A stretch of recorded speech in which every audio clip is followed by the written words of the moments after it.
There we go. Now my mic should be working. All right, let's go ahead and get this party started. So my settings did in fact reset as I went live, but I think I know why it's happening now. I think it's because of my stream deck that's happening, which I only really use for the discussion streams and not for my other streams. So at least I know why that's happening now. Did I still have Tom, right? Yeah. I'm here. It's me. I've got Tom. We're back to discuss more She-Ra. Oh, my cat's here too. Hello, honey. Deciding to join us right in time, right for the beginning. Let's see. Do I have anyone to chat yet? Hi, Shia. Welcome. Thanks so much for joining.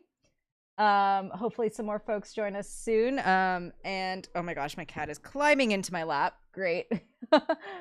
So we are here to talk about season 1, continuing to talk about season 1 of She-Ra. I realized I kept having this sinking feeling that I was forgetting something for today's stream, and I realized I forgot to create a new background for the stream. So we're back to Adora with the sword. But if I were to go back and create a background, I would choose maybe something from Babby, Katja, and Adora from the flashback episode, because I really love that episode, and we're going to be talking about it a lot today.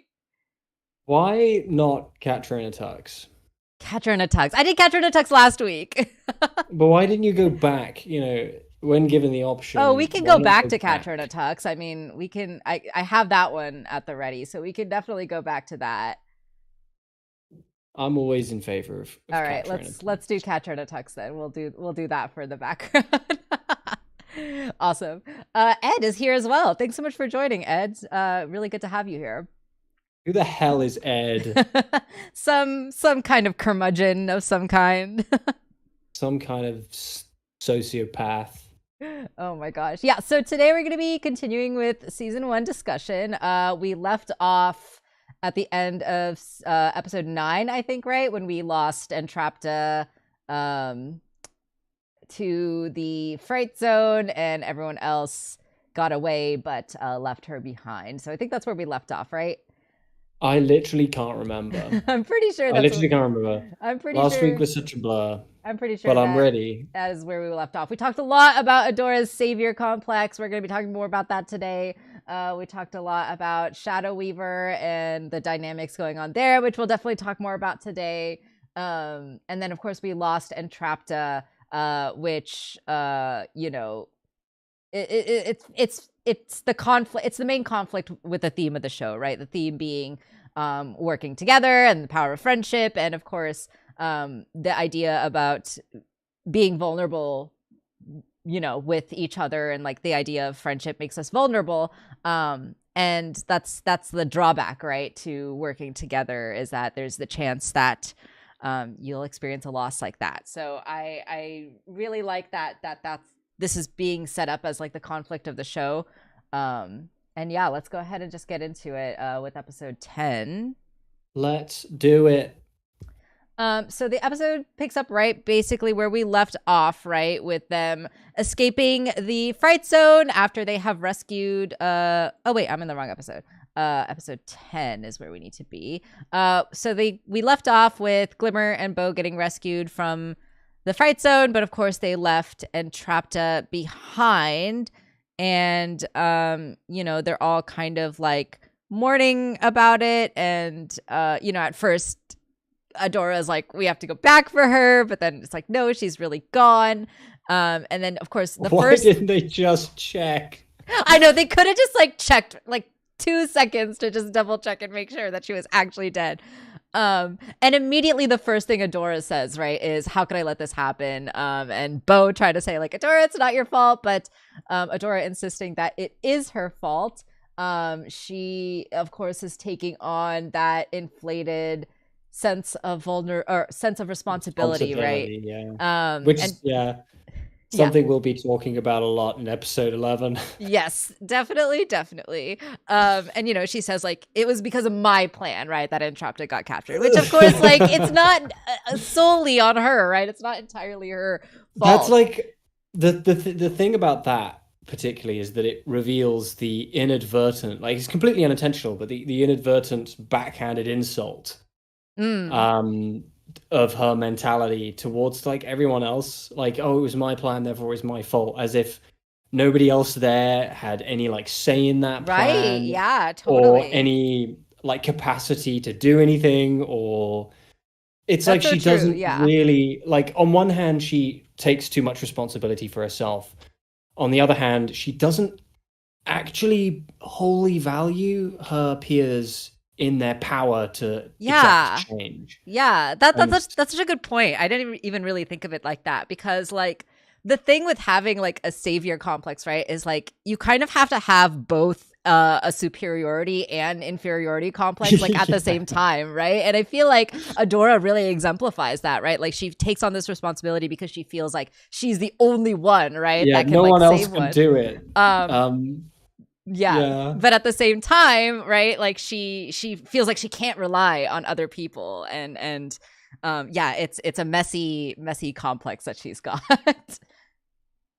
it's this is one of those episodes where Bo is like the only person who has his head screwed on straight the entire time, Yes, absolutely. which honestly describes many episodes. Right, yeah, exactly. Oh my gosh, yeah, totally. Entrapta, or not Entrapta, sorry, Perfuma says this line here, right? Mermista's right, being together makes us vulnerable, which is like the opposite lesson of the show, right? Uh Yeah. like they've got to learn like why this is wrong, essentially. And yeah, they're talking essentially, right, about like the previous Princess Alliance and how it failed. And you know, we'll get kind of more of those parallels between the old Princess Alliance and this Princess Alliance, right, when we get the scene with Glimmer and her mom, and that kind of confession. But I really do like that, you know, this is the conflict that's being presented in this episode, like their vulnerability, their loss, and their failure, right, is what like drives them Hmm. apart, which is the same what happened with Angela in the last rebellion. And this is another interesting episode for Glimmer because her complete refusal, Yes. it's you don't get the sense that she's so much afraid of the consequences of her mum finding out she did something wrong or Right. that she's in trouble. She's afraid of appearing that she's fucked up. Right. She Exactly. like Glimmer can never own up to having screwed up or done something irresponsible. Yeah. Um, which surprisingly motivates a lot of her decisions, especially when it comes to her relationship with her mum. Because I think Absolutely. Yeah. even though her mum Angela is herself an extremely flawed leader who does very little. Like her crucial flaw is how little she does. Mm-hmm. Glimmer clearly like kind of idolizes her a little bit. Oh yeah. Absolutely. And that's something that will come into play much more later on when Glimmer actually subsumes the throne. But like, you know, all of these factors contribute to this complex she has of like not being willing to own up to having made a mistake. And Yeah. obviously this whole everything about the last episode was just like a big mistake. The plan didn't go as they wanted it to. Had Glimmer waited even just like maybe just a little longer, she wouldn't be in the position she's in Right. with her Exactly. powers glitching out. And I think all of them kind of know this. Yeah. Yeah. Totally, totally. And yeah, exactly what Ed says in the chat here. Friendship is tragic. That's the hard lesson that they've had to learn in this episode. But that the tragicness of friendship is something that you can overcome, right?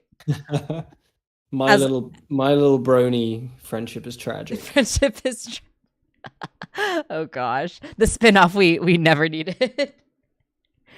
Brony, we all love him, I we think. can't live with them, and that's Dot it. dot dot. um so yeah, I wanted to talk a little bit about Glimmer and why she's hiding stuff from her mom, right? So it's exactly what you said, right? Like it's more than just her, like, you know, we've seen this dynamic of like Angela being overprotective and like Glimmer kind of just being that bratty teenager, right, and being like, mom, like, get off my back, right? But we know that it's more than that. We know that first of all it comes from a place of loss, right, of grief, of them losing their dad, of Glimmer's dad, and that sense of overprotectiveness coming from that.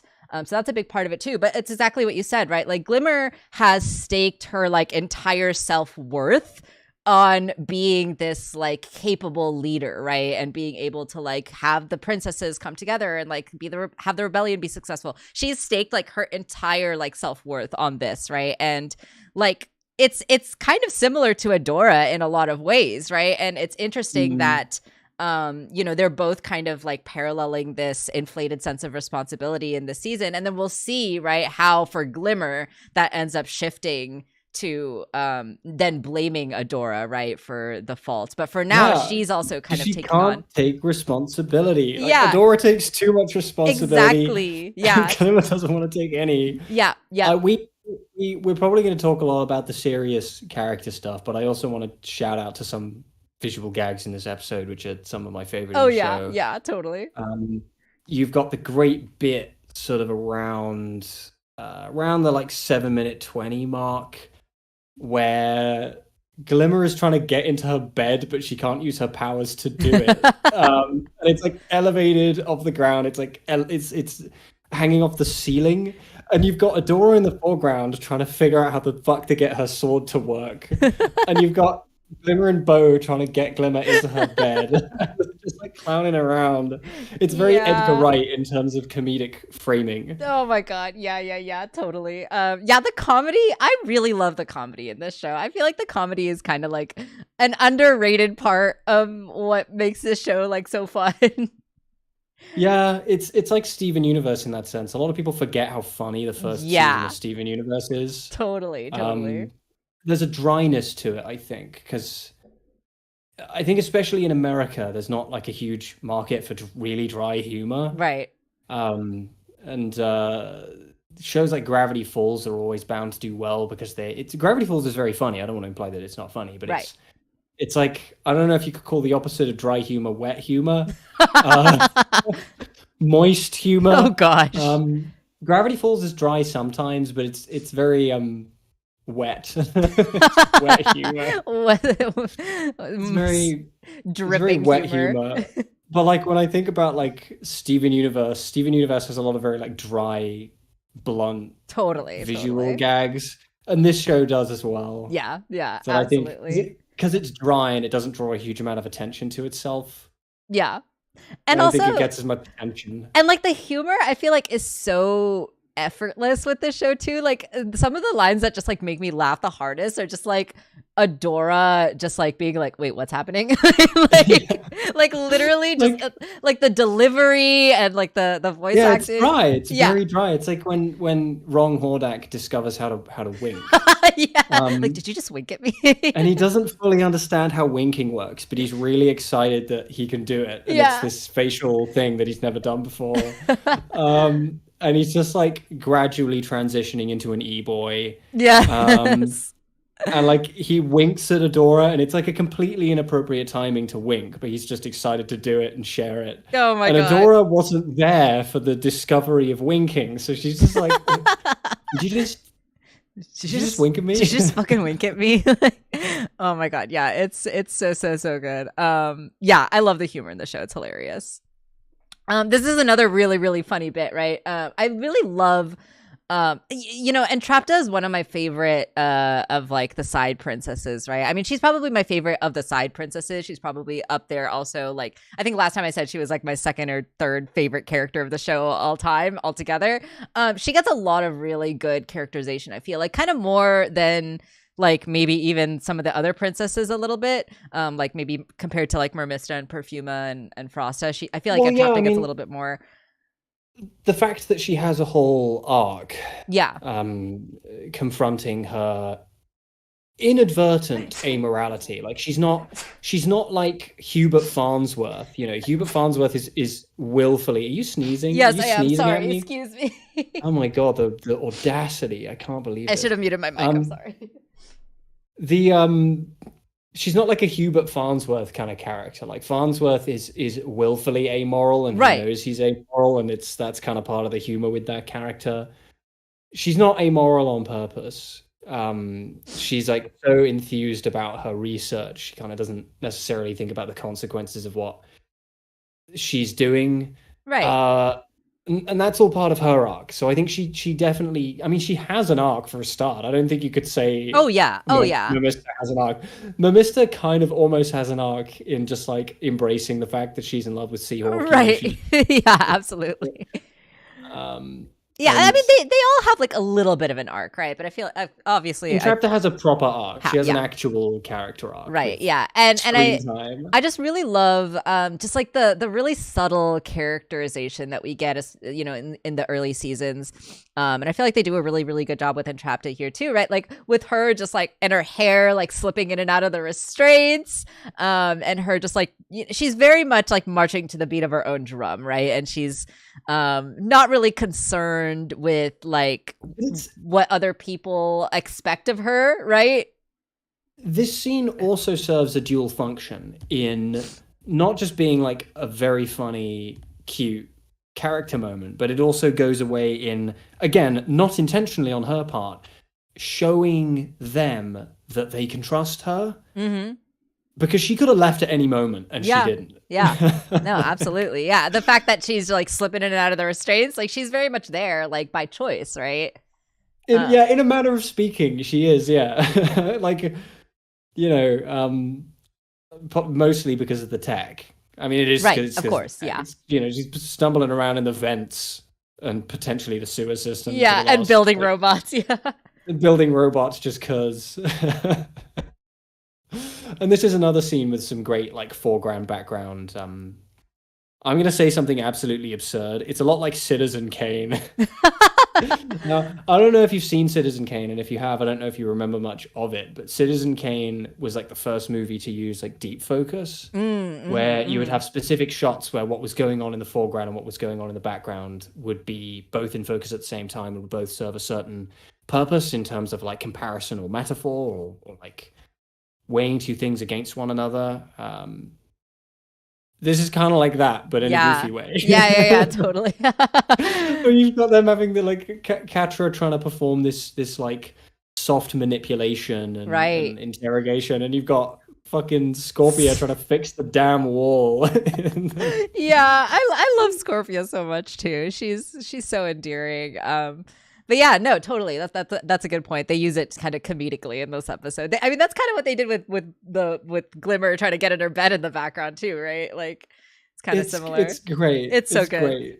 But I think this episode also has the line when I mean she's like waving her sword at Glimmer.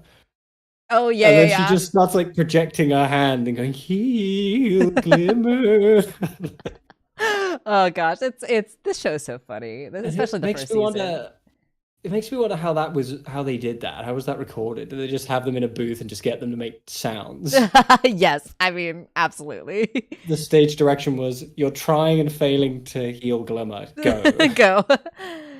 Totally. Yeah, I want to talk a little bit about the manipulation that Catra does here, right? Like this trying to get Entrapta to feel like she's been abandoned by her friends, right? Which is just so interesting to me because that's how Catra feels. And so I feel like, you know, Catra is so good at manipulation because she's been manipulated so much herself, right? Well, like she says, she learned from the best. Exactly. Absolutely. Yeah.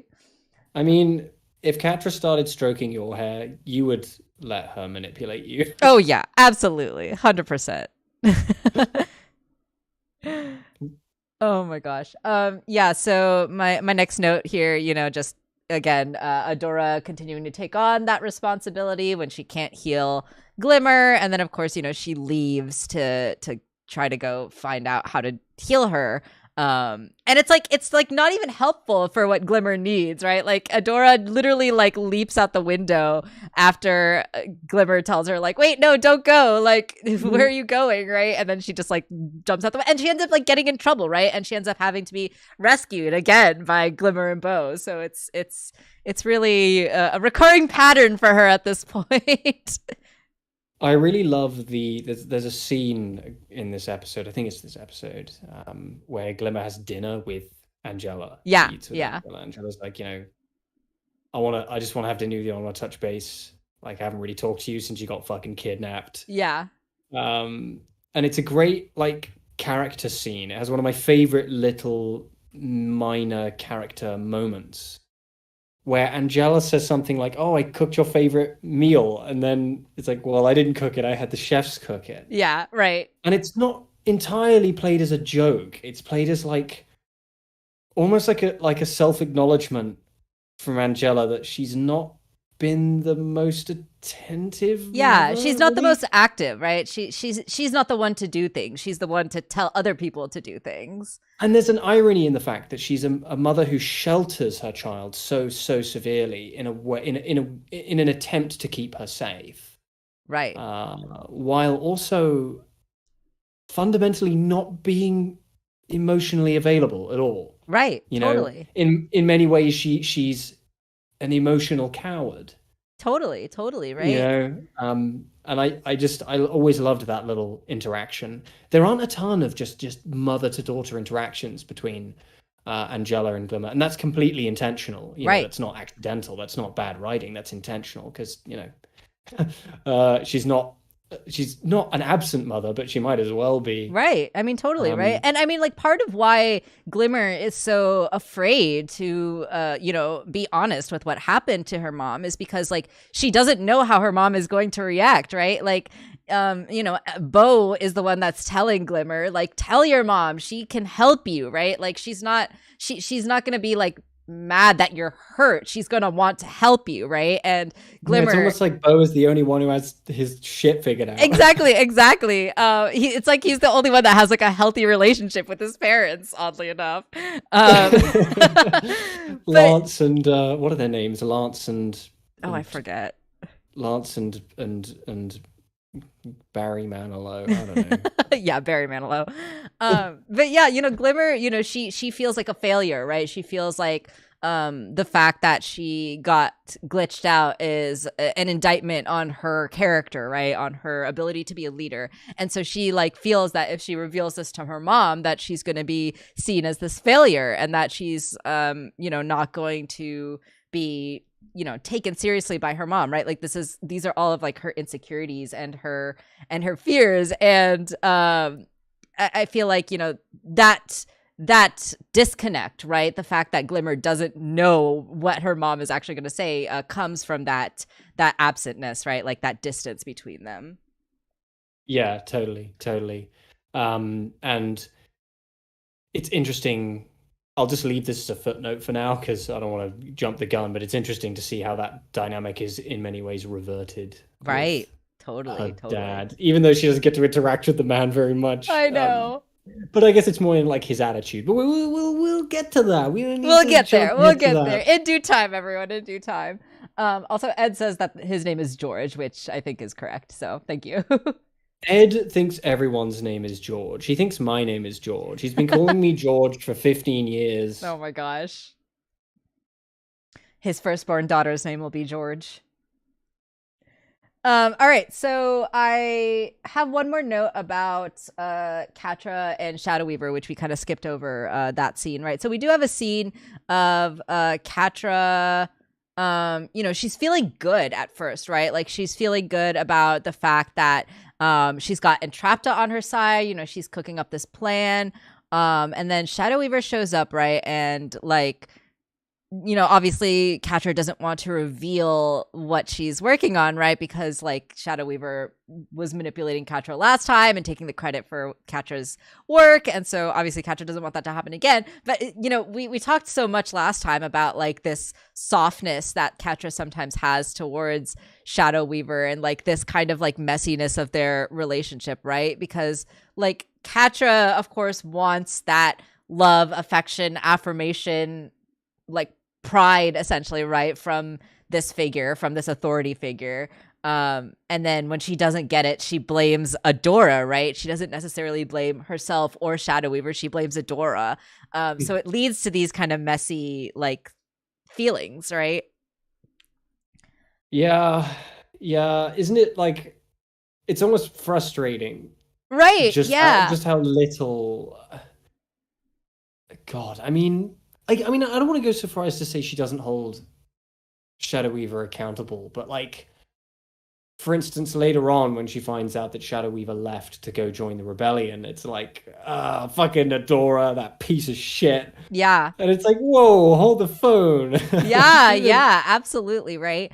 And like Shadow Weaver's method, I don't want to say parenting, right? But I mean, it is essentially parenting, right? But like Shadow Weaver's parenting, shitty parenting of both Adora and Catra, right? Like it's so it's so interesting. Like I feel like I could do a whole episode, like a whole video just on Shadow Weaver and like the way that her motives seem to be like so cloudy and unclear, but in like such an interesting way, right? Like I love this interaction between her and Catra here, where at first she's like, you know, she's first using her like typical abusive methods, right? Like she's physically grabbing onto Catra and grabbing her, and then she's like verbally abusing her, right? I won't get used to mediocrity like you, like insulting Catra, right? That's like her first instinct is to try to control Catra like through these means, right? But when those don't work, right, it's interesting, like when those don't work, so you know, Catra doesn't really respond to this, she doesn't really react to this because she's got her own plans, right? She's doing her own thing at this point.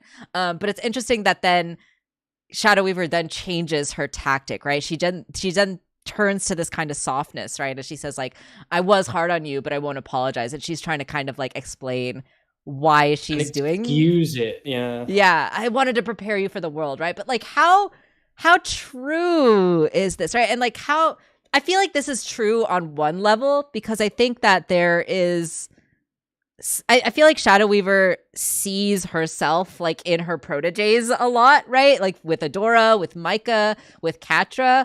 And so I feel like there's a layer to this that's true, right? Where like I was feeling mediocre, and so like I wanted to be hard on you because I saw myself in you, right? So I feel like there's that level that is somewhat true. But then of course there's like that level too, right, where Shadow Weaver just clearly wants power and wants to control people, and especially like people like Micah and Catra and Adora, who are children under her care, right, and easy to be manipulated. And yeah, it's just she's such a fascinating character, such a fascinating villain. And yeah, I find her so interesting. And that thing of like, I wanted to prepare you for the world. I want, you know. Yeah. It's so fucked up because it puts you in a position of, first of all, needing to actually interrogate whether or not they mean it. And if you come to the conclusion that they do, that they're being honest, that they're being sincere in some shape or form, it's still such a fucked up thing to do. Yeah, like, there absolutely. are other ways. There are other ways to prepare a child for an uncaring and unfair world that don't involve abusing them. Yeah, that don't involve being uncaring and unfair yourself, right? I like to call it the boy named Sue syndrome of parenting.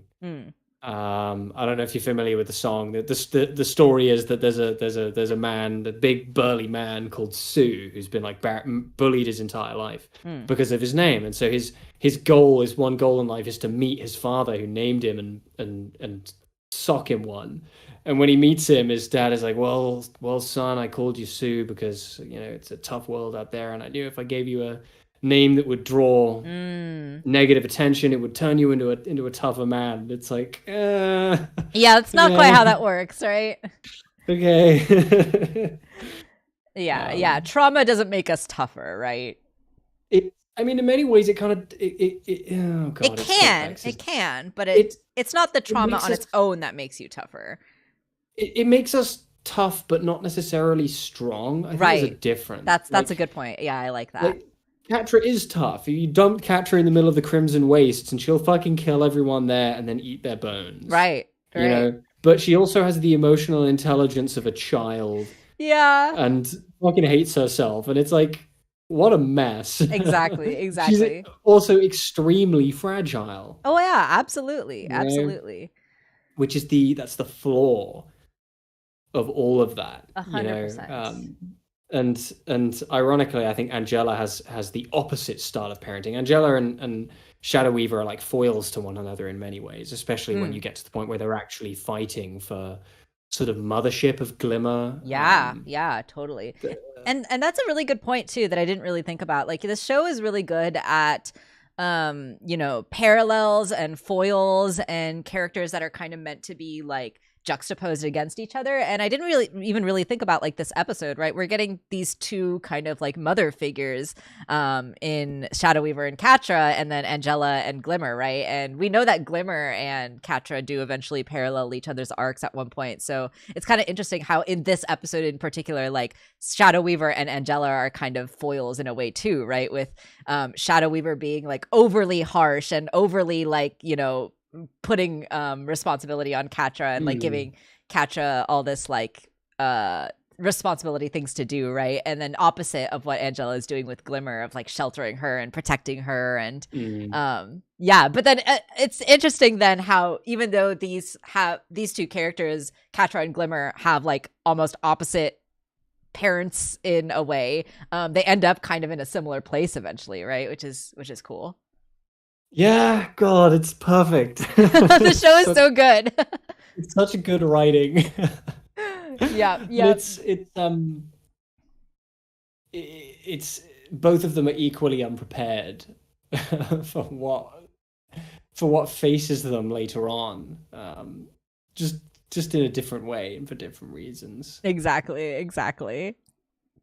And then, the last note that I have for this episode is, just kind of reiterating what we already said about what was going on with Glimmer and Angela, right? And like the parallels that go on between Angela and what happened with her loss and what happened to the princesses before, and then of course how Glimmer is feeling now, right? And the fact that these two have never had this conversation before, right? Really, again, goes to demonstrate the distance that is quite apparent that's between these two characters, right? The fact that Glimmer didn't even know that Angela was like blaming herself specifically for her father's death, right? Like, I was the one who ordered the battle that got him killed and things like that, right? And so, this is a really important scene, both in terms of like showcasing what these two characters' relationship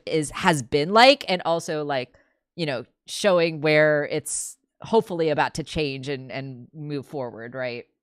And I think this scene also demonstrates that the two of them have a crippling how should I put this? They have a crippling inability to be emotionally honest with both themselves and other people. Like, it starts with being emotionally honest with themselves, which they just cannot do.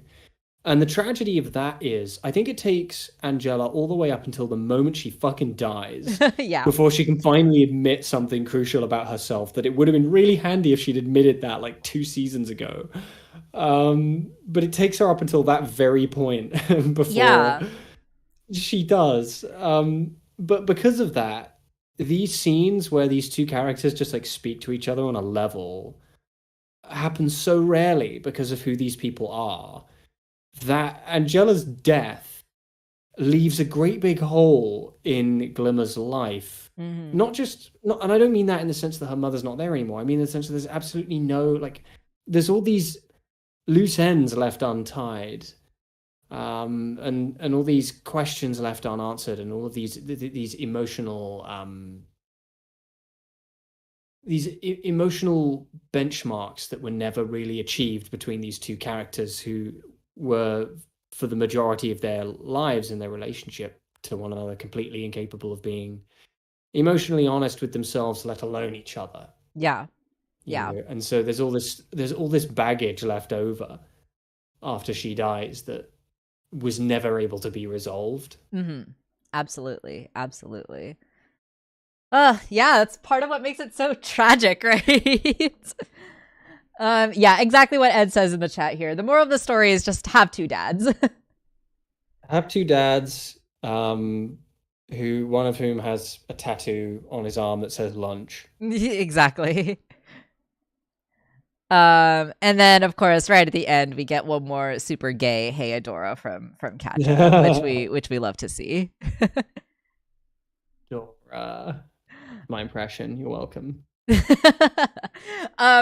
my last Pokemon stream, we were talking about like what voice actors we would like to see ideally like play the characters that are in the new Pokemon game. And at one point we were talking about Rika, the Elite Four member, and we were like, who should play Rika? Who would be the voice of Rika? And I was like kind of just talking to myself, and I was like, it would have to be like a really hot lesbian or someone like that, right? And then someone in the chat and me at the exact same time was like, maybe AJ Machaka, who voices Catra, maybe she could do it. See, I would have gone with that one redheaded lady from that 70s show. Oh, yeah. She would have been good too. Yeah, totally. It's not that deep lesbian voice. Yeah. She's in Orange is the New Black too. So she would have totally been good. That's so funny. Yeah. So, the Hey Adora, super gay, super hot. We love to see it. All right, let's go ahead and get to the next episode. So this is the episode. I have a lot to say about this episode. Obviously, there's a lot to say on this episode. We get a lot of backstory, right, between Adora and Catra. We also get a lot with Light Hope and, the Project of Etheria, that whole stuff too, right? And I love rewatching this episode in particular because, there's so much that when you watch it the first time just kind of feels like, we're setting up the mystery. We're like leaving things kind of vague to, set up this lore and this like plot that's going on. Right. But then you rewatch it and you realize like, all this was like so intentional and like, it really fits both like thematically and allegorically with, I talk a lot in the past streams about what the transformation of She-Ra is meant to represent, right? Like, who is She-Ra in relation to who is Adora, right? And what does that allegory represent? And I feel like we get a lot of that in this episode too, that you kind of don't get when you first watch the show, right? And how do those two become two in the same? Right, exactly. How does that happen? The whole thing of like, She-Ra is not a sword. My greeting. Yep, exactly. And of course, this episode gives us Babby Adora and Babby Catra. Yes, of course, the Babs. Perfect and amazing, and we love them, and we must protect them. Yes, absolutely. Also, thanks so much for subscribing, Sneaky676. Welcome, and thanks for joining us today. That was very sneaky of you. Good one. I'm sorry. I'm sorry. Kitra immediately unsubscribes. Oh my gosh. Oh god. Yes, Kitra, if you will. Exactly, Ed. Yeah, he's a kitty. He's a kitty. Oh yeah. Okay. Let me look at my notes. What do I want to say here? Yeah. So right at the beginning here, we get this interaction between the hologram, right, and She-Ra or Adora rather, trying to activate this, whatever it is. And, at first she's being Adora and she's like, trying to get this thing to recognize her. And then she turns into She-Ra, right? She transforms.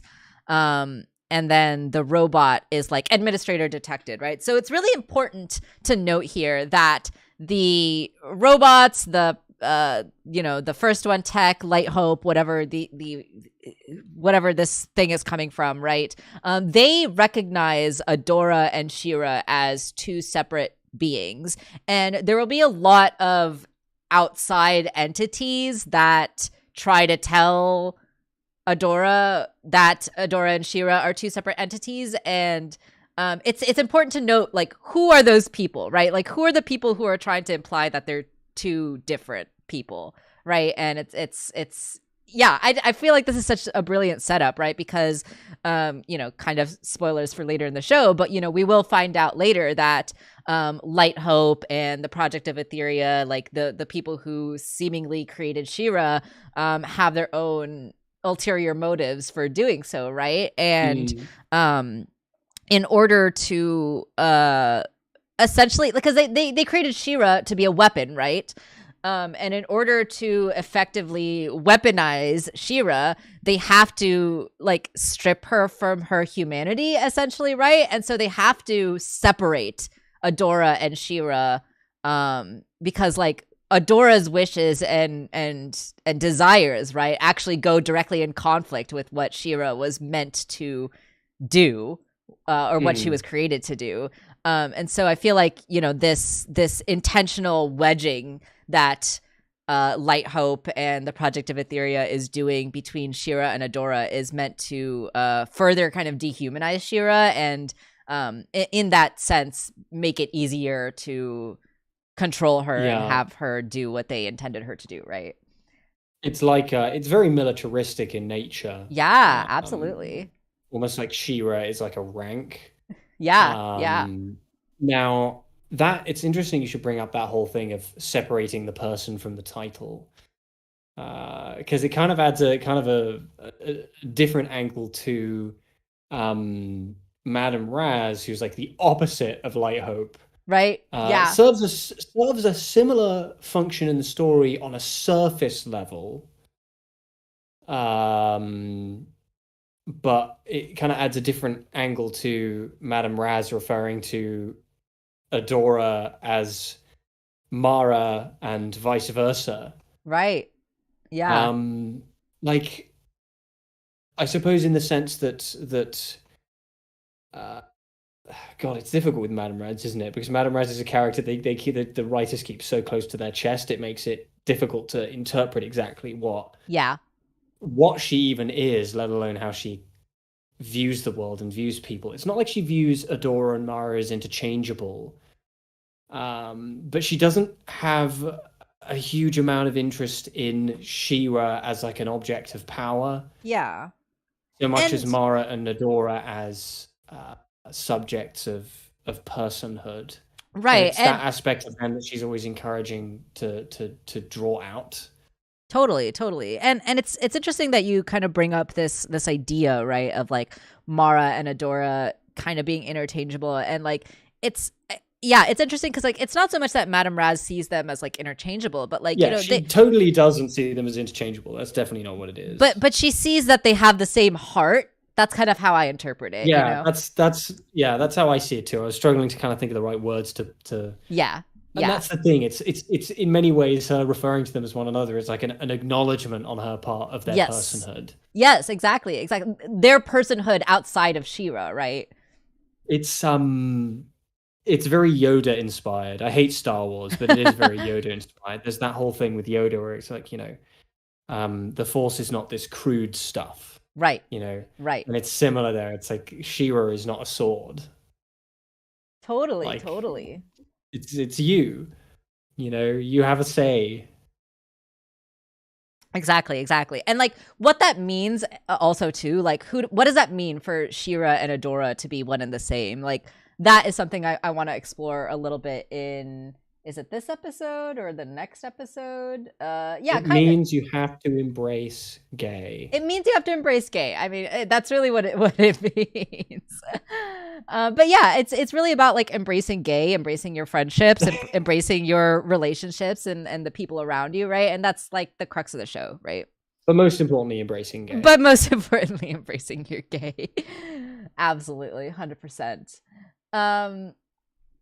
Yeah, so we get this idea as well too. We talked about it a little bit last time, so I won't get too into it. But Light Hope, this idea is introduced to Adora, right? That in order to meet Light Hope, in order to accomplish this goal of hers, she has to like let go of her connections, let go of her attachments. And then of course we'll find out is it the end of this episode or kind of the end of the next episode that. The end of the next episode is where Adora will learn that her attachments are what makes her strong, and that's the lesson that she'll have to relearn kind of over and over again throughout the. She's a big idiot. Yeah, absolutely. She's unfortunately a huge dumbass. But also, like, it's realistic in life to have to like relearn these lessons, right? Especially when new obstacles come in the way that make you question, right? Like, oh, do I really? Yeah. Is it really good to rely on my friends? I guess it's like it's not necessarily relearning the same lesson so much as it is that lesson being learned is an ongoing process. Yes, that's a good way to put it. Totally. And she's constantly bouncing back and forth in terms of her relationship with that lesson and how she feels about that lesson, and that is embodied through really, I mean, in many ways, it's embodied through her being tugged back and forth between Light Hope and Madame Raz, I think, you know. Yeah, totally. Where Light Hope's all like, no, you need to fucking kill yourself and do a thing and world-destroying weapon. And Madame Raz is just like, yo, you want to make a pie? Wouldn't that be dope? Yeah, Fucking exactly. pie. Heck yeah. Yeah.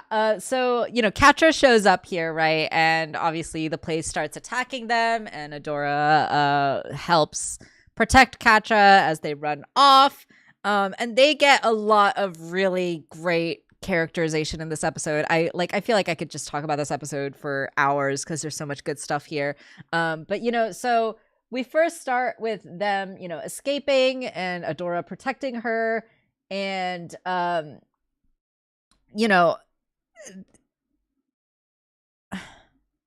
like there's still a bit of tension between these two, right? With Catra being like, I didn't want you to protect me. Why are you here, right? But obviously, like, there's still like care between these two characters as well, right? Like we saw Catra let Adora escape in the last conflict, and then now Adora, right, is protecting Catra, even though that they were, attacking each other last time. And I think like this is an important note here too, right? The fact that Adora asks, does Shadow Weaver know you're here? And Catra says, no, she doesn't. Like, or, she kind of jokes about it, right? Like Shadow Weaver doesn't know shit. But it's interesting that Adora like understands that, like, oh, Catra's here on her own accord, right? Not to do with Shadow Weaver. And like we get this really gay ass smile, right, from Adora being like, you fucking like me. I so it's an important thing to note here that, like, when Shadow Weaver is not involved, when Shadow Weaver is not in the picture whatsoever, like when we just have Catra and Adora, like there is a friendship there, right? There is a caring there, and there is also tons of gay tension with like their stupid lesbian flirting, being like, I know you liked me, like that's why you let me escape, and Adora just being like, I mean, I didn't say anything, right? Like, again, the delivery just makes it so effortlessly hilarious. But yeah, these bitches gay, these bitches so gay. They just have to admit it. They just have to admit it. They just have to admit it. All of this would be cut so short if Catra would just admit that she's gay. If she just came out of the closet. Oh my god. But yeah, no, totally right. I mean, the fact that they are unwilling to express their vulnerability, though, is like what leads to the entire conflict of the show. You know that bit in Good Will Hunting when he's speaking to that therapist and he's like, do you have trouble hiding the fact that you're gay? Exactly. She needs someone to be real with her like that. She needs someone to really just be like, do you have trouble, hiding the gay? Exactly. Is that difficult for you? It's exactly what they're saying in the chat here. Ed saying like, Catra, it's not like I like you anything, baka. Total like, don't lie to me, Walt. You sussy baka. Sussy baka. And then she, of course, fight, kiss, 100%. I really love how they look together as well. I know. Look at these two. Look at this look. Look, this is the gayest ass shit you ever did see. from like a character design perspective, if you ever sit down, and I will always make this about Cowboy Bebop, and you can't fucking stop me. Don't even try. There it is, guys. Everyone on your bingo cards. Tom talks about Cowboy Bebop. If you ever just like sit down and look at those characters in Cowboy Bebop and how they look together in a lineup. Oh yeah, yeah. And the coordination of color and shape. You could say exactly the same thing about the characters in this show, but particularly Adora and Catra. Yeah. And the hot coordination of their colors, and that like the interbalance of hot and cold colors in their outfits over the course of the full 6 seasons or however many seasons there are. I don't remember because I'm a piece of human garbage. The interbalance of hot and cold colors is so interesting. Yeah, totally. Get the spray. Wait, what does that mean? Because I'm talking about Cowboy Bebop again. Oh, okay, gotcha. I get it. Yeah, Shia, if you actually make those bingo cards, that would be amazing. I would. What would be on them? Obviously, I mean, Buffy obviously would be Buffy, Cowboy Bebop, Watchmen, uh, Chinatown. What's the other one that you talk about a lot? Taxi Driver, Taxi Driver, Blade Runner. Blade Runner. There'd have to be one about me making just some fucking awful joke that either makes everyone uncomfortable. Bob Hoskins. Yeah. Oh, Bob Hoskins, Puppos. Yes, Ed, Puppos needs to be on there. Puppos. I don't think Puppos should be on the bingo card because that implies that we should be ashamed of talking about Puppos. No, Puppos should be the middle free space, I think. Puppos should be in everyone's mind all the time. The Grimsby incident. Yeah. We don't talk about that. We don't talk about it. We specifically don't talk about it, Ed. Come on. Shame on you. God mentions it all. Tom hates Star Wars. Yeah, absolutely. Those are all good ones. Star Wars. Yeah, we definitely need a official bingo card at this point. Oh God, fucking Star Wars. It's annoying because I hate Star Wars, but also the first 3 Star Wars movies are so like influential and genuinely well made that they're really hard. It's really hard to talk about a space opera without talking about Star Wars. Yeah, of course. Particularly The Empire Strikes Back. Yeah. All right, Shia, that's your homework. You got to get on making those bingo cards. You got to get on making those bingo cards. If you do that, I will love you forever, though. That would be amazing. And I will happily help you with that too. We don't already love Shia forever. That's true. I do already love and appreciate Shia for being wonderful. Oh gosh, where is my stupid? There we go. So yeah, let's see. What else do I have in my notes here? This episode 2 is probably my favorite in the first season. Just because of how well the character writing is done in this episode and the fact that we are like getting these flashback memories, and that's helping us kind of further flesh out the characterizations of both of these two, and of course like the dynamic that we get between these two as well. I would like to add to that by also saying that normally I find episodes like this really trite. Unless they're done in a way that's mechanically very interesting. I would compare this weirdly to A Single Pale Rose. Yeah, absolutely. Where in terms of like the mechanics of how the flashbacks work and the idea of Steven like actually being placed physically inside Pearl's gem and going deeper and deeper and viewing these layers of memory, but also realizing he can interact with the pearls in those memories. And this episode, we have to remember that they are being shown these memories very deliberately, because it's like the temple is like a living being. It's like an AI, right, which has access to their memories, and it will play them back to them with like specific motives to get them to realize something very specific. Right, absolutely. And how we interpret that, I don't know. That's down to the individual. You could look at it as Light Hope attempting to pull them apart, right?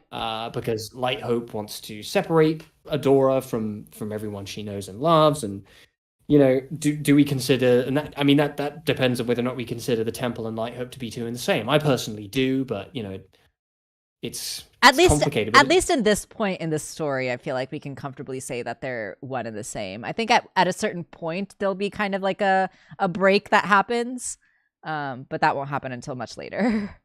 But it's like this show does flashbacks a lot, and they're always done in an interesting way. And sometimes they will even have the characters like interact with their younger selves in like really small ways. It's not like they talk to them. It's like just like a look. Yeah. And it's like they're being confronted with something uncomfortable about themselves that they don't necessarily want to admit.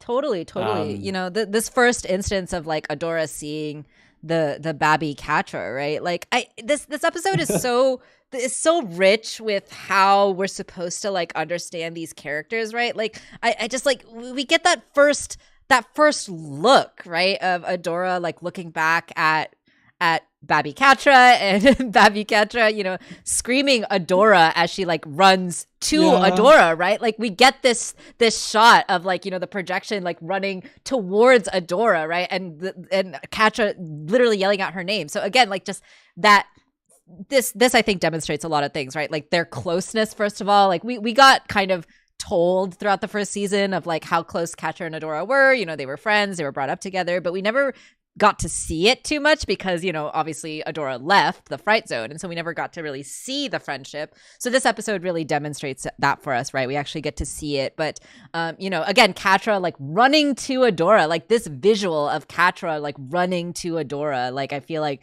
really you know, this is their relationship in a frame, right? Like when Catra is scared, when she needs something, she relies on Adora, she depends on Adora, right? And Adora has that sense of responsibility of like wanting to take care of Catra, wanting to protect her, right? And yeah, there's so much of that we get in just like these little interactions, and it's as you say too, right? Like we get that additional layer of it because we see, you know, present day Adora interacting with these flashback memories, and yeah, this is so much cooler than like, you know, if they were just sitting around and we heard Adora say, "Hey, remember that time that you got hurt in the Fright Zone and I helped you out?" And then we got like, you know, that ripple fade into the flashback. Like, you know, this is so much more interesting. It plays a little harp jingle that goes. Yeah, exactly. To quote H Bomber Guy, this is a crunchy, yummy approach to character writing. Definitely. I don't know how many other people would describe something as being crunchy and yummy and not be talking about food. But yeah, this is a crunchy, delicious episode. This is a crunchy, yummy approach to character writing, and it's also so cute. Look at them. Look at their little faces. Look at these little babs. They're so cute. They're little squishy nuggets. Yeah, freaking Catra. babbies. My favorite thing about Catra is that she kind of never stops being a nugget. Yeah. She kind of never stops being a nugget. I love her. So we get this flashback, right, with Catra talking about how she attacked Octavia because she had a dumb face or whatever, right? And I mean, I'm on Catra's side here. Right? Yeah. Completely valid. Totally. If I saw Jacob Rees-Mogg, the red mist would just, you know, I'd have to take him out. So I think that's valid. Yeah, totally. And Adora, right? Like, you know, even though she has like this sense of responsibility for Catra, she's still like, they're still friends, right? And they still like each other, and they still like to have fun. And, you know, Adora being like, "Yeah, Octavia, you do have a stupid face," and then they run away laughing together, right? Like these two are friends, right? Like they like each other, they care about each other, they have fun together.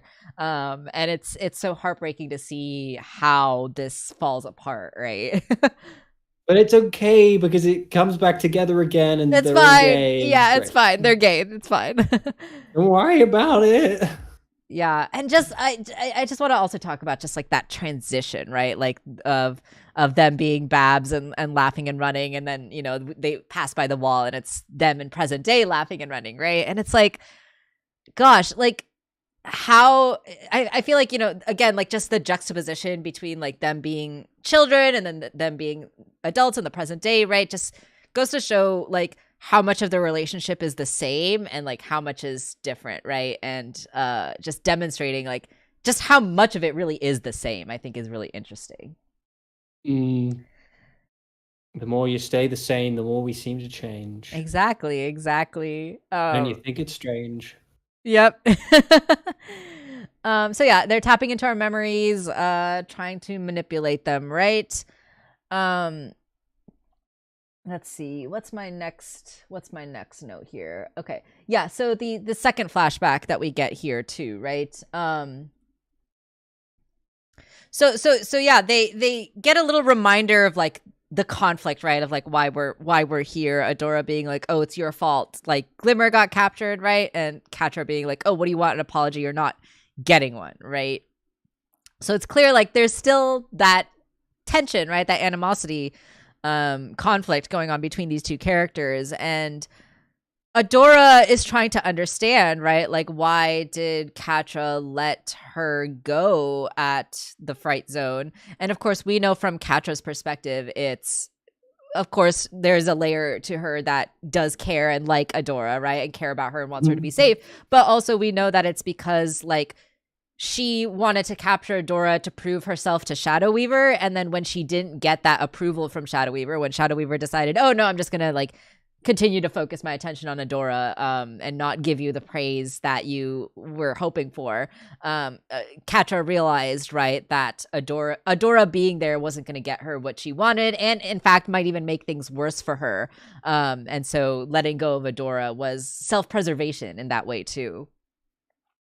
This stupid gay fool. The silly gay fools. This stupid gay fool. The solution is right in front of her. Just be gay. Embrace gay. Embrace gay. These fools. And then of course this moment too, right, where like Adora almost like trips and falls, and Catra catches her. Yeah. Oh my god. Obviously paralleling what's gonna happen with them, you know, eventually at the end of the next episode, or is it the end of this episode? I don't remember. But yeah, right. Like Catra can be there to catch Adora when she falls, but then sometimes chooses to do so and sometimes chooses not to do so, depending on.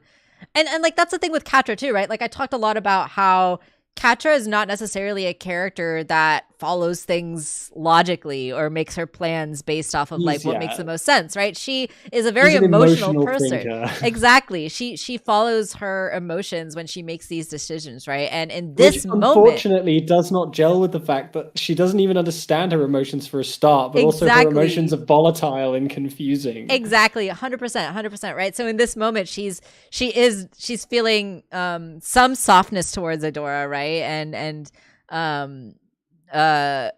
isn't necessarily being dictated by her negative emotions when she decides to protect Adora in this moment and save her and catch her, right? And then events will happen in this episode that will change Catra's emotional state, right? And lead her then to make that decision at the end of the episode to essentially leave Adora to die, right? Like that's what she thinks she's doing. Insert lengthy essay of a quote here about how Catra's terrible and awful, and she tried to kill my gosh Adora, this and that, and I'm gonna poopy my panties. I'm gonna poopy my panties. She's a bad person. She doesn't deserve forgiveness. Way. I have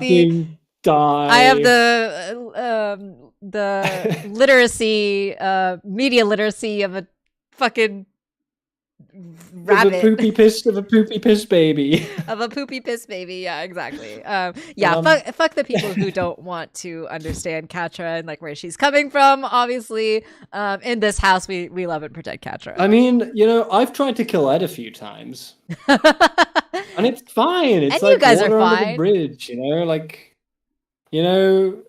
Sometimes it's just how friendships go. Sometimes you just try to do a murder. I mean, you've tried to kill me a few times. What's a knife under the ribs between friends every once in a while? Am I right? Fine. It's like, fine. I still have one kidney. That's all you need. I don't need. You don't need the other one. I don't need the other one. Like, if anything, you were doing me a favor. Like, I'm a hell of a lot lighter now. Oh my god. He's killing me right now. Killing me softly. With his song. She sweats nervously. Oh my gosh. We're obviously joking, but I'm not. What are you talking about? So Catra here, she's obviously still grappling with her emotions, right? She asked, we still have some good memories, right? And Adora trying to like reassure her, like, of course, but like it doesn't change the fact that the Horde is evil, right? And like it's so hard to like come so close with these characters, right? Like this is such a hard episode to watch because like we come so close to Catra like understanding, and like maybe if things went like a little bit differently in this episode, right? Like if Catra didn't get caught in these like scenarios, then maybe she would have been willing to like hear Adora out, right?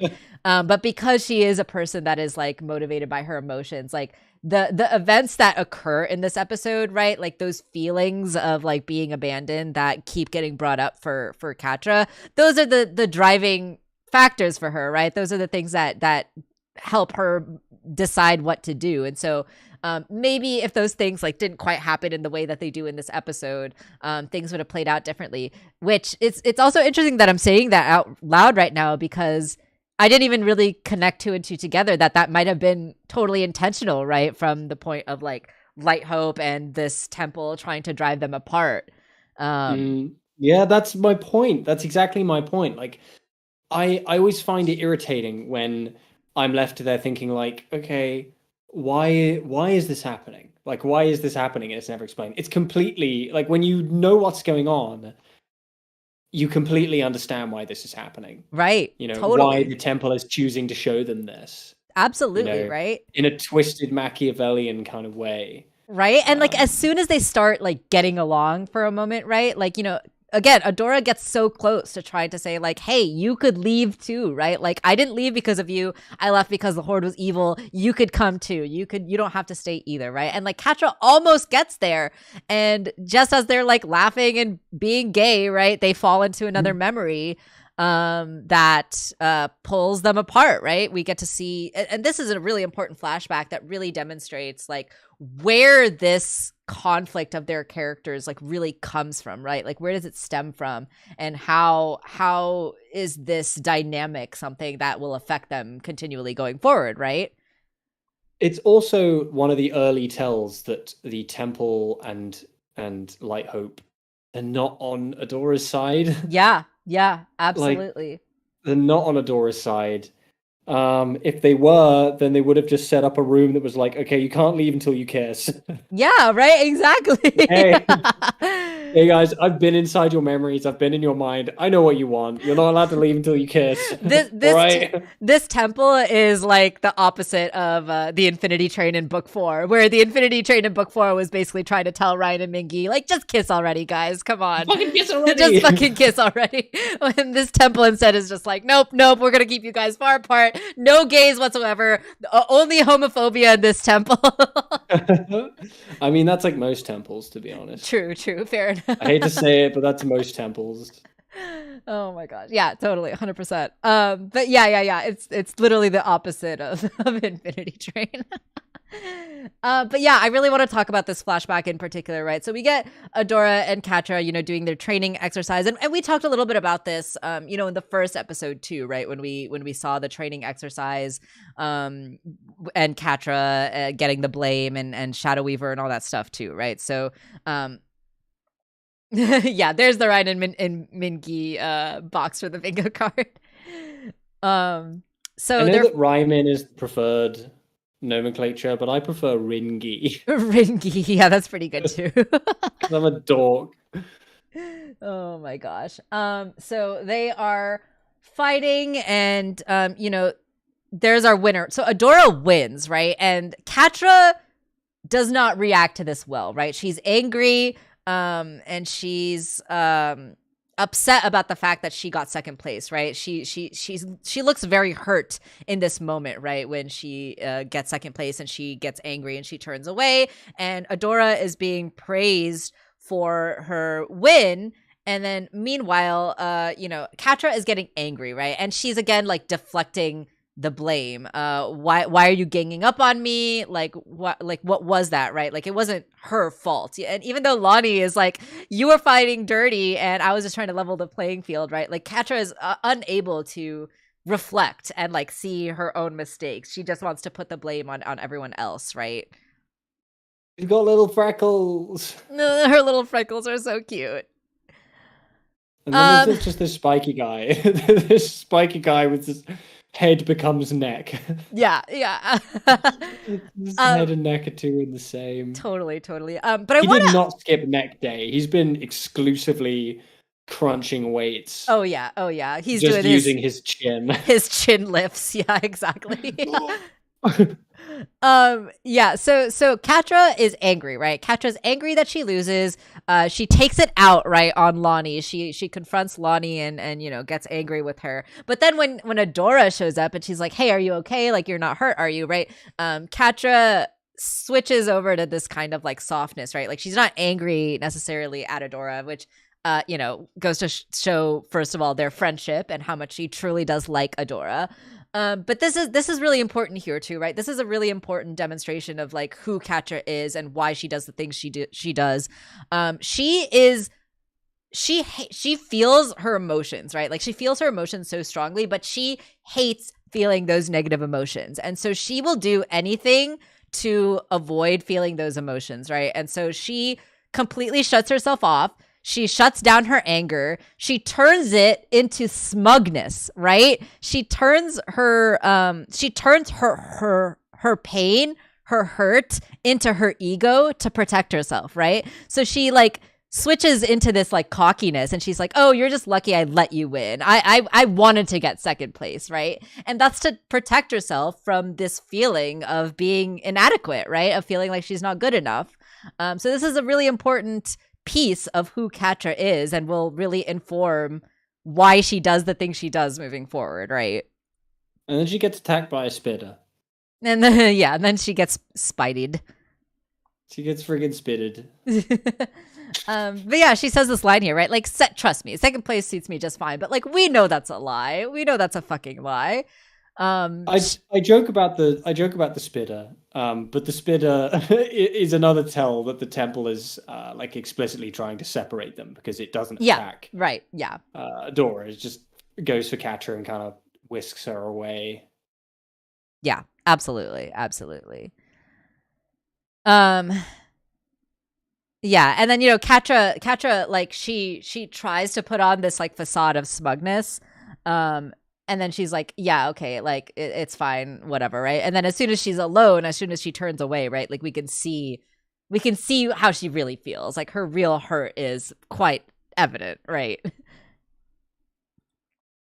Indeed.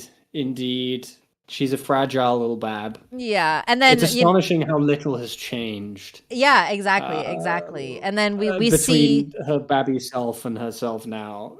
Exactly. And then we see, right, how her anger translates to violence, right? Like we see her clenching her fist here, doing the Arthur meme. Yeah. But we know that her anger translates to violence, right? And this is something that we're seeing has been a part of her since she was young. Also, can we talk about Rogelio with that fucking dork-ass emo cut? Yeah, okay, let's just talk about all the babs, right? They're so cute. Like freaking Rogelio, and then I think Kyle has like this acne on his face, which is really cute. Oh, yeah. Kyle.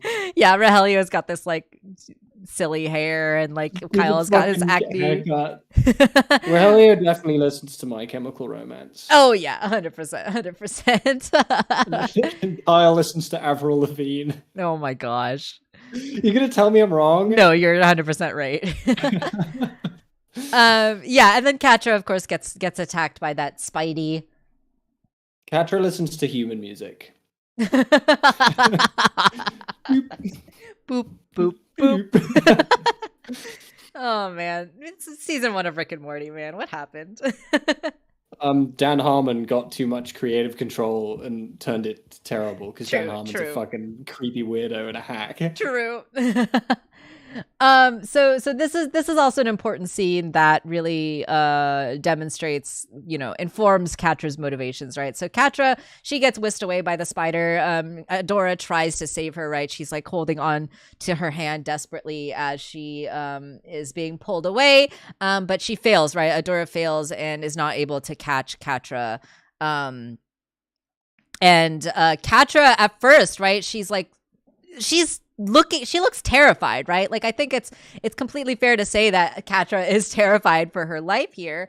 And she turns back and she's like screaming for Adora. She's like so desperate for wanting Adora to come help her, right? Because she's so terrified. But then when she sees that Adora isn't coming, she screams and she cries, right? Like that feeling of being abandoned in her like desperate time of need. Like that is the feeling that motivates her. That is the feeling that informs all of her actions moving forward, right? Like she's not thinking about Adora saying, oh, the horde is evil, you should come with me in this moment, right? She's thinking about how she's about to get eaten by a giant spider, and she was left behind once more by the person that she thought she could depend on, that she could trust, right? And like, you know, and again, like she takes her feelings of hurt and she puts on this facade of like, no, I'm strong and I'm powerful and I don't need anyone, right? And sometimes it's a facade, sometimes it's like her essentially like method of coping, right? Like this is how she is able to survive, is by putting up these walls and like taking care of herself. It's because she's learned over and over again that she can't rely on other people, right? And so she is able to find that strength in her and like, you know, rip herself out and fight and escape. It creates a sense of irony, I think, between the fact that she wants and expects Adora to be responsible for what she does, and she blames Adora for so much, while also resenting Adora when she shows up and kind of saves the day. Exactly. You know, reflects poorly on her and creates a sense of shame in her that she would otherwise be incapable of taking care of herself. Exactly. It's so complex, right? Like she wants Adora to save her because she relies on Adora for a lot of things, including getting that like love and affirmation, right? That she so desperately, deeply wants. But then like when Adora is not there for her, because like of course Adora can't always be there for her, can't always do everything, despite Adora taking on that responsibility. And as much as Adora wants to, she like physically isn't able to, right? Especially when there are outside forces manipulating her and keeping her from doing what she wants. But then Catra, you know, she protects herself from that feelings of being abandoned by, you know, putting on that facade, that cocky attitude, right? Like, oh no, I don't need anyone. I'm fine being second place.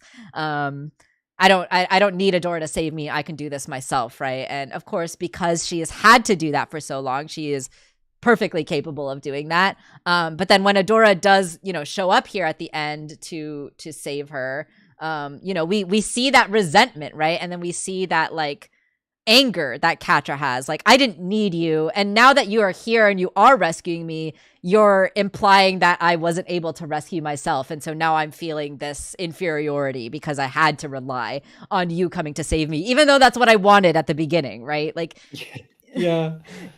I love the way Catra is written. I feel like it's so grounded and so like true to like this emotional manipulation that she's dealing with. And anyone who tries to like turn around and say like, oh, Catra's just like a bitch or whatever, like, oh, she tried to kill people, oh, like blah blah blah, like Catra, she tried to hurt Adora and maim her. Exactly. And now I'm going to poopy my panties and wee everywhere. And oh, my diapers are so full and I can't understand why Catra is doing what she's doing. Like, oh, come on. Like, these people like just need to get a grip. And like, it's so brilliantly woven in the narrative, and like this character writing is so like brilliantly being shown to us in this episode, and like, again, like shown to us, right? And not necessarily like told to us. We can really see what is going on internally with Catra, especially with these flashbacks that are like further informing us like where she's coming from. So anyone out there who is trying to hate on Catra, like, you are just sorry that your media literacy skills are that of a baby. Have we had any angry comments from Catra haters? We haven't yet. In many ways, I'm disappointed. Come on, guys, where's the hate? I got so many Catra haters in my Infinity Train queer video. Oh yeah, video. I got so many. It's like. Yeah, on one hand, it is kind of nice that we don't get that many viewers on the stream because, at least we don't get to deal with those people. I also kind of want to, though. I'm inviting them. Come at me. Like, Tom's ready to throw hands. This time I'm inviting you, you little piss babies. Hey, this is my channel, please. Of course, you're inviting them to come fight on my channel. Yeah, you wanna fight? Then go to Covey's house. The address is. Oh my god! Yeah. Uh, yeah. So Adora tries to talk to Kadra here, right, and like tries to get through to her. And it's hard to watch because we can see how close they get. But with the temple manipulating them and with what Katra is being made to feel, right? Like Katra is going to believe her feelings more than she's going to believe Adora's words, right? Like Adora can tell Katra all she wants. Like, I didn't leave because of you. I never wanted to leave you. I didn't want to abandon you. But that's not going to stop Katra from feeling like Adora left her, right? And the fact that like there are all these forces that imply for Katra that it is Adora's fault, right? Like with Shadow Weaver continuing to blame Adora, right? Like, of course, that's what Katra is going to believe, and that's what she's going to feel. Yeah. Yeah, there will always be that dissonance between what they're told and what they feel. Right, exactly. It doesn't matter what Adora tells her. It's like that's not the way she perceives it to Exactly. be. Exactly. And it doesn't stop being that way for a long, long time. Yep. Very much so. And then we get one more flashback scene with the babbies. The little babblies. The little babblies, right? And this is an important scene, right? Because we're getting that dynamic between the two of them and Shadow Weaver again, right? And it's like I said exactly, like Katra is just not able to really understand like where the blame really should be going, right? Because there are all these people telling her that she should be blaming Adora, right? And we talked a lot about, Adora's overinflated sense of responsibility, and we can see very clearly that comes from, this desire to protect Katra from Shadow Weaver, and the fact that Shadow Weaver does like listen to Adora more than she does to Katra, right? Because she is trying to control her. In like the way that Shadow Weaver tries to control Adora and Katra are very different, right? And like Katra sees this as Shadow Weaver favoring Adora and like prioritizing Adora, right? And it's a burden, right, for both of them, right? Like it's a burden for Adora to get this overinflated responsibility, and it's a burden for Katra to take the blame and be on the receiving end of this abuse, right? This literal physical abuse. Indeed. I have nothing to add to that. I just agree. I agree. Yeah. Yeah. I feel like we talked a lot already about, the dynamic between Shadow Weaver, Katra, and Adora. And this scene just really shows that to us, right? It really demonstrates that dynamic for us. And I feel like there's not much else I need to add. It's a really brilliantly written scene. I also love the whole thing of Babby Adora like missing a tooth. Yeah. It reminds me of Sparkle Cadet. Like there's the detail with Sparkle Cadet. Yeah. In Craig of the Creek, that is, for people who don't know who that is. Always falling flat on her face. Yeah. And so she's got a chipped tooth. One of her front teeth is chipped from all the time she's like tripping over herself. Yeah, absolutely. And it's like Adora's missing this tooth, and it just leaves you kind of wondering, how the hell did that happen? Oh, she just like ran headfirst into a wall or something like that, or like got punched by a trading dummy somehow. There are many ways. She's not an intelligent person now, so I can't even fathom how many brain cells would have been active when she was a babby. Yeah, she's got like maybe 2 brain cells, Babby Adora. And most of the time, those brain cells are thinking about like food. Kyle did it. Oh man, if Kyle did it, it would have been like a total accident, right? He would have been trying to do something nice. Yeah, he would have been like, "Hey Adora, check out this like cartwheel I learned how to do." And then he'd fuck it up and like kick her tooth out. Yeah, and she would still be like, "Great job, great job, Kyle." Oh my god, so good. Yeah, absolutely. Yeah, and like Katra having the little band-aid on her knee too. Yeah, so cute. All the little details. They're just babies. Yeah, and it's so hard, right? Like seeing like Shadow Weaver like using her powers on Katra, and like her being like physically restrained and like Adora like, you know, trying to defend her and like it's painful to watch, right? And like Shadow Weaver again putting that responsibility on Adora. You must do a better job of keeping her under control. Yeah, we're really getting It's really putting those dynamics very, very front and center and very, very, exactly. very overtly. Exactly. Yeah, and then of course it's the temple, right? Trying to drive them apart, trying to remind them of like this blame that they have for each other, right? Like, Adora gets this like inflated sense of responsibility because she's wanting to protect Catra, and Catra getting this like, you know, blame for Adora because she's always been punished. And also like the opposite, kind of the opposite too, right? Like when Adora is always there to save Catra, the few times that she's then not able to, that's going to add to Catra's resentment of Adora, right? Like, oh, you have always been the one to save me, and you're not doing it this time, right? You're abandoning me this time. Yeah, but I mean, she kind of says lines to that effect, like out loud. But it's nice to see. Again, I don't want to be jumping the gun too much. It's nice to see like direct inversions of that by the time you get to like the last couple of episodes. Yeah, absolutely. And their mutual arcs have kind of undergone a full transformation. Yeah, We'll totally. get to that.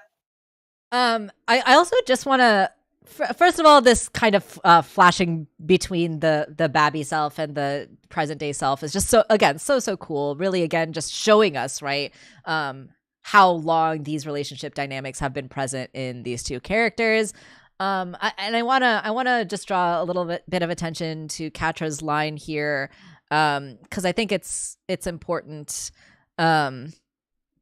It's important because she's like right in this moment is kind of what I want to draw some attention to, because like Catra asks Adora like, who, like, you know, when you left the fright zone, who do you think took the fall for you? Who was protecting me then, right? Like, and it is true, right? Like I feel like that's something that Adora didn't really consider too much when she left the fright zone, and so in that way, Catra's feelings are pretty justified, right? Like to an extent. Catra's feelings of anger and feeling abandoned are somewhat justified because Adora really didn't think about like what would those consequences be for Catra, like how would Shadow Weaver treat Catra if she's not there to protect her, right? And that is something that like Adora doesn't consider. I don't think Adora considers the consequences to most things. Right? Yeah, exactly, and that's one of her flaws, right?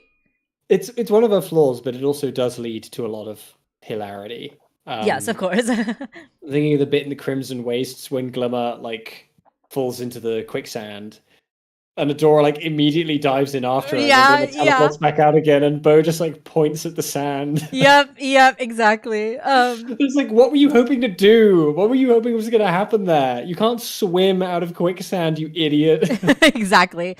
But yeah, I just wanted to point this out because, like, you know, again, for those Catra haters out there who are like, oh, you know, fuck Catra, she's doing everything wrong, right? But like, she's right here, right? Like, she is correct in calling Adora out for this, even though it's incorrect to put that blame on Adora because it's Shadow Weaver who's being abusive, right?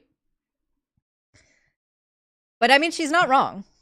She's not wrong. I wasn't laughing at what you just said. What you just said was very serious and astute. I saw a picture of a Puppo and it made me laugh. Of course. I'm sorry. There's the Puppo bingo card. I wasn't laughing at the thing that you just said that was very serious and lucid. Yeah. Or maybe I was. Maybe I'm just a bad person. Oh yeah, maybe. Oh. Yeah, and like, you know, Adora confronting Catra and Catra like screaming and crying like I was lying, obviously, right? Like, Catra is very, very hard to like be honest about her emotions, right? In part because she doesn't quite understand her emotions herself. But it's pretty big of her to like admit that, and also like, you know, this element of truth here too, right? Like, I didn't want you to come back because of how Shadow Weaver is treating her because of that, right? So yeah, it's messy, and it's clear that like these memories are being brought up to drive them apart. And the temple does it successfully, right? Temple is a Dorcas loser. Fuck the temple. Yeah, fuck the temple, fuck Light Hope. And yeah, Katra, again, she's like that character that, like, you know, is very uncomfortable with these negative feelings. She tries to avoid these emotions to as much as possible, right? And whether that is putting on that front and like being manipulative, that's like her usual go-to. But we see here, right, like she's just trying to get the fuck out of there, right? Like she's just trying to escape. She's very much in her like fight or flight mode, right? And right now she's just trying to get out. Yeah.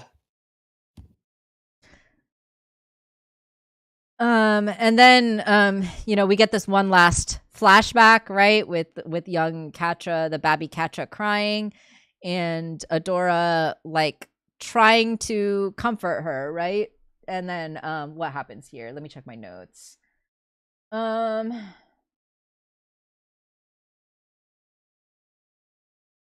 What did I want to say about? They start a ska band. Yeah, exactly. My favorite part. But yeah, you know, we see this promise, right, between Adora and Katra, like, you know, a promise, you know, to take care of you, to protect you. And they're so freaking cute. These freaking round babs are so adorable in this scene. Like, they're just, look at them. They're so freaking adorable. I love them so much. Little babbies.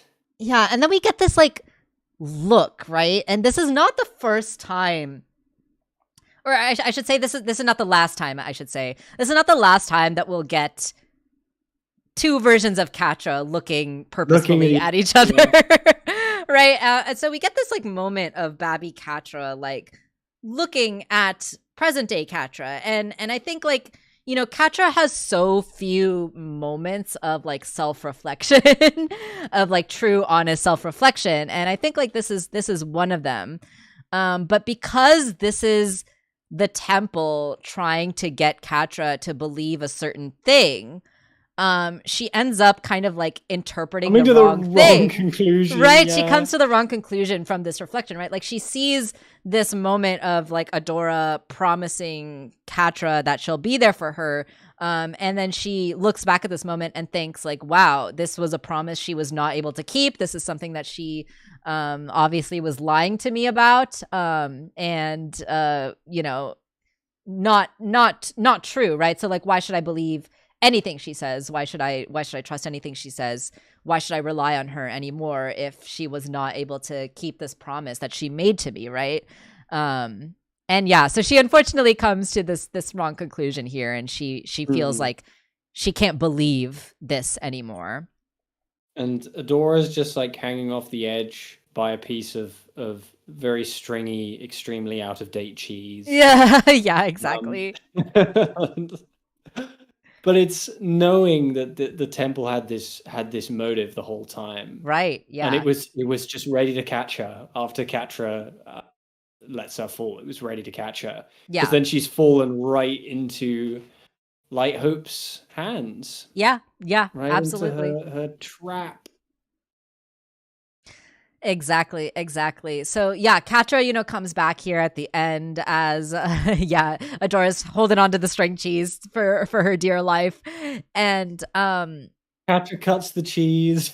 Oh God. Yeah, and then, you know, Katra saying like, you were always special, putting that blame on Adora, right? That unfair blame.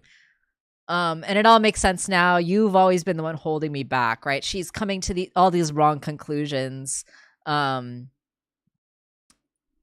hero needs a sidekick, right? Like she's really feeling like number two. That,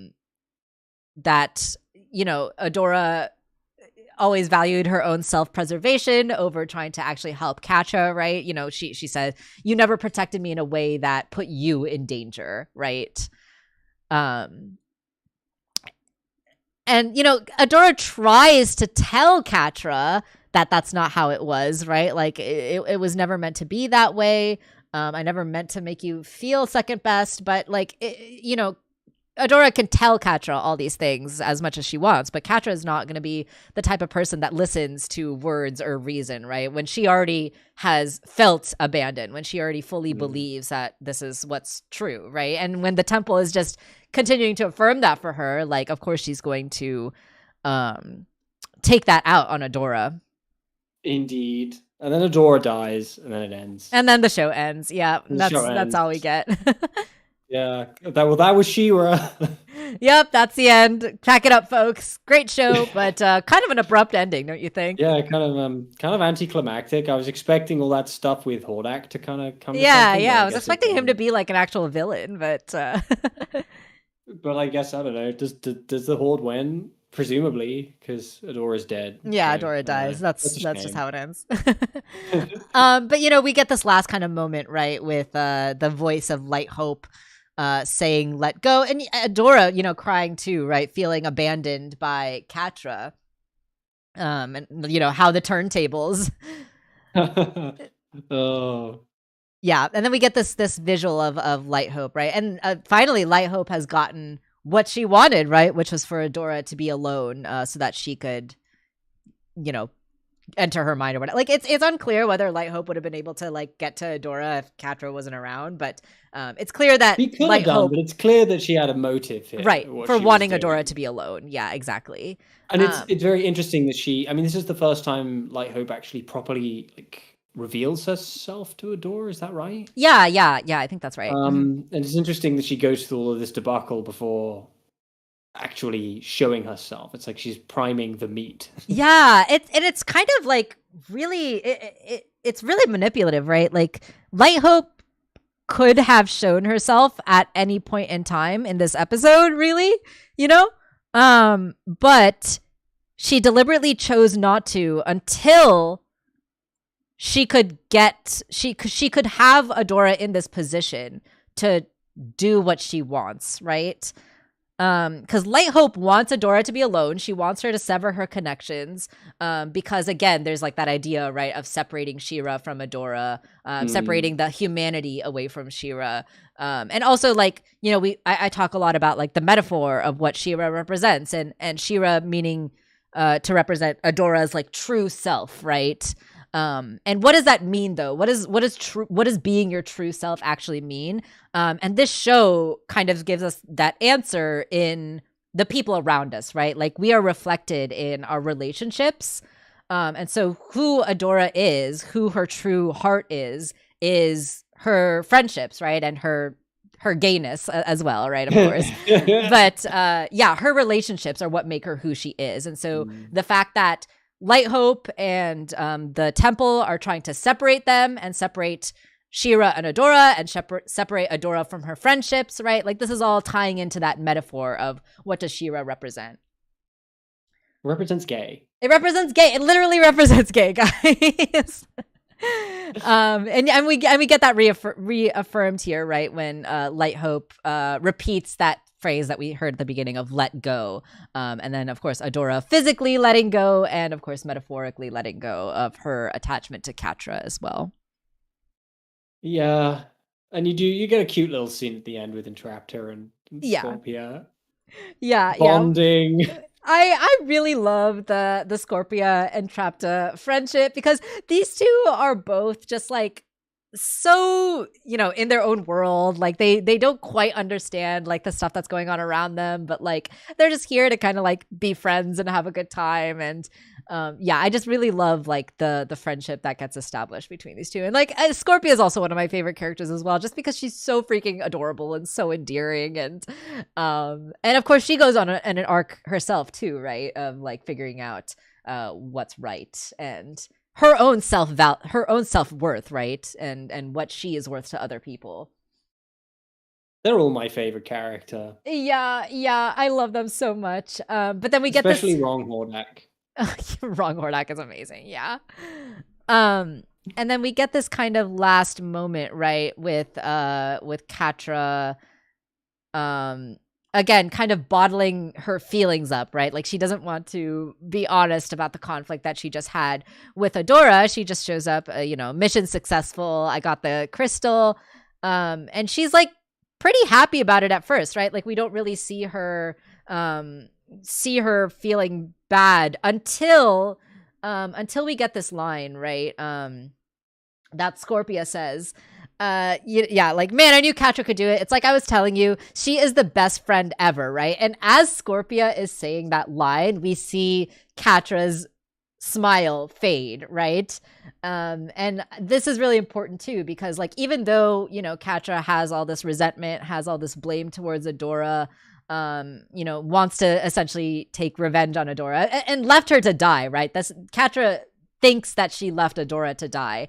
And so when Scorpia says like she is the best friend ever, it really is like rubbing salt in the wound for Katra, right? Because Katra's not feeling like a good friend. She's not feeling like a best friend ever, right? And she thinks she just did a friggin' murder. Yeah, she thinks she just killed the like one person that she's like truly cared about in her childhood, right? And so it's clear that Katra is feeling some guilt here. But it's something that she's bottling up and pushing inside, right? And not really letting herself express. So that is something that is important, of course, later on too, because Katra is not a bad person, right? Like, of course she does bad things and she makes mistakes and she, you know, is ill-informed and her motivations are coming from a place of hurt and not understanding, right?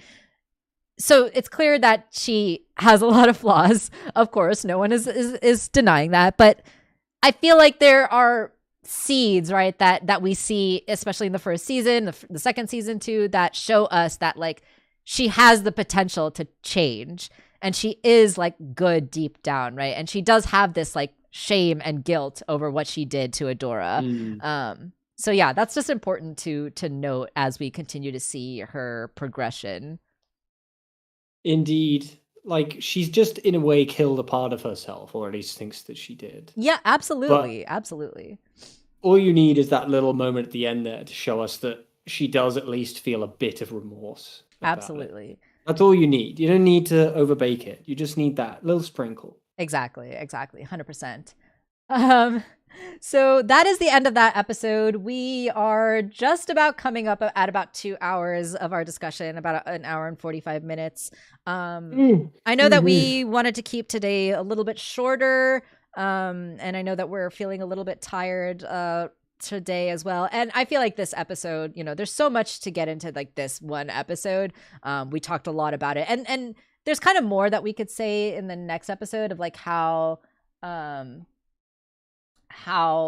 Adora's kind of complex will continue to motivate her and her decisions as she continues to work with like Light Hope, and how Light Hope is manipulating her. There's a lot of that I want to talk about with the next episode too. But I don't know. How are you feeling? You feeling like we probably should be wrapping it up? I have to go anyway, because I have to go at 9. Okay. Or Yeah. 9 where I am. Right. Which is in about 5 minutes, right? Alrighty, let's go ahead and wrap it up. I told everyone that we'd be finishing up season 1 today, but of course I was a fool and fool. I was quite the fool to think that I would not have a lot to say about this episode. It's because, you know, like I rewatched the episodes like the night before. So I was rewatching these last night, right? And being like, oh, wait, I actually have a lot to say about this episode. So maybe we won't actually finish season 1 this week. So we'll save it for next week. You know, we'll be back the 24th, same time. We'll try our best to start on time this time. Same bat time. Same bat time, same bat channel. Bat fate. And then we'll be talking more about the season finale of season 1. I really love the season finale. I feel like this episode 11, 12, 13 is when the series starts to get like really, really good. So I'm really excited to like really get into the meat of the show now that we're at this point. Indeed. All right, cool. Was there anything else that you wanted to say before we wrap it up for the day? No, I'm good. I'm eager to get out of the room that I'm in because it's so cold in here. I can see my breath. Oh my God. Yeah, absolutely. Take care of yourself, Tom, and take care of yourself, everyone, as well. Thanks so much for joining us, Ed and Shia, as usual in the chat. Thanks everyone who might be watching this as the VOD in the future. Really, really means a lot to me. You know, just to get a little sentimental for a second, because we're at the end of the year, you know, a lot of people have been kind of thinking, reflecting, right, on the past year and the progress and growth. And I've been kind of feeling like a little bit disappointed in myself that I didn't quite make as much progress as I would like to. But doing these streams has been something that I feel like at least feel good about that we can do. And we have some really, really good discussions on stream, which I really enjoy and really appreciate. And so even though, like, you know, the numbers are maybe not quite as high as I would like a lot of the time, the folks that actually show up and hang out in the chat and you know, participate in the streams, really, it means a lot to me. And I just want to say thank you so much. And yeah, really, really means a lot. Also, Shia says wait, but I don't know what we're waiting for. Oh no! But yeah, I have to go, Shia. All right, well, I'm so cold. Oh yeah, check out the Curmudgeon Media channel. Yes, definitely do that. 100%. All right. And Tom's Twitter. Yes, absolutely. Thank you so much, Shia, for all the plugs. Really means a lot. Thanks. All right, let's go ahead and wrap it up for the day. Yes, all my links are down in the description. Thank you so much again for hanging out, everyone. This was so fun. We'll see you all next week to finish up season 1. Bye-bye. Bye.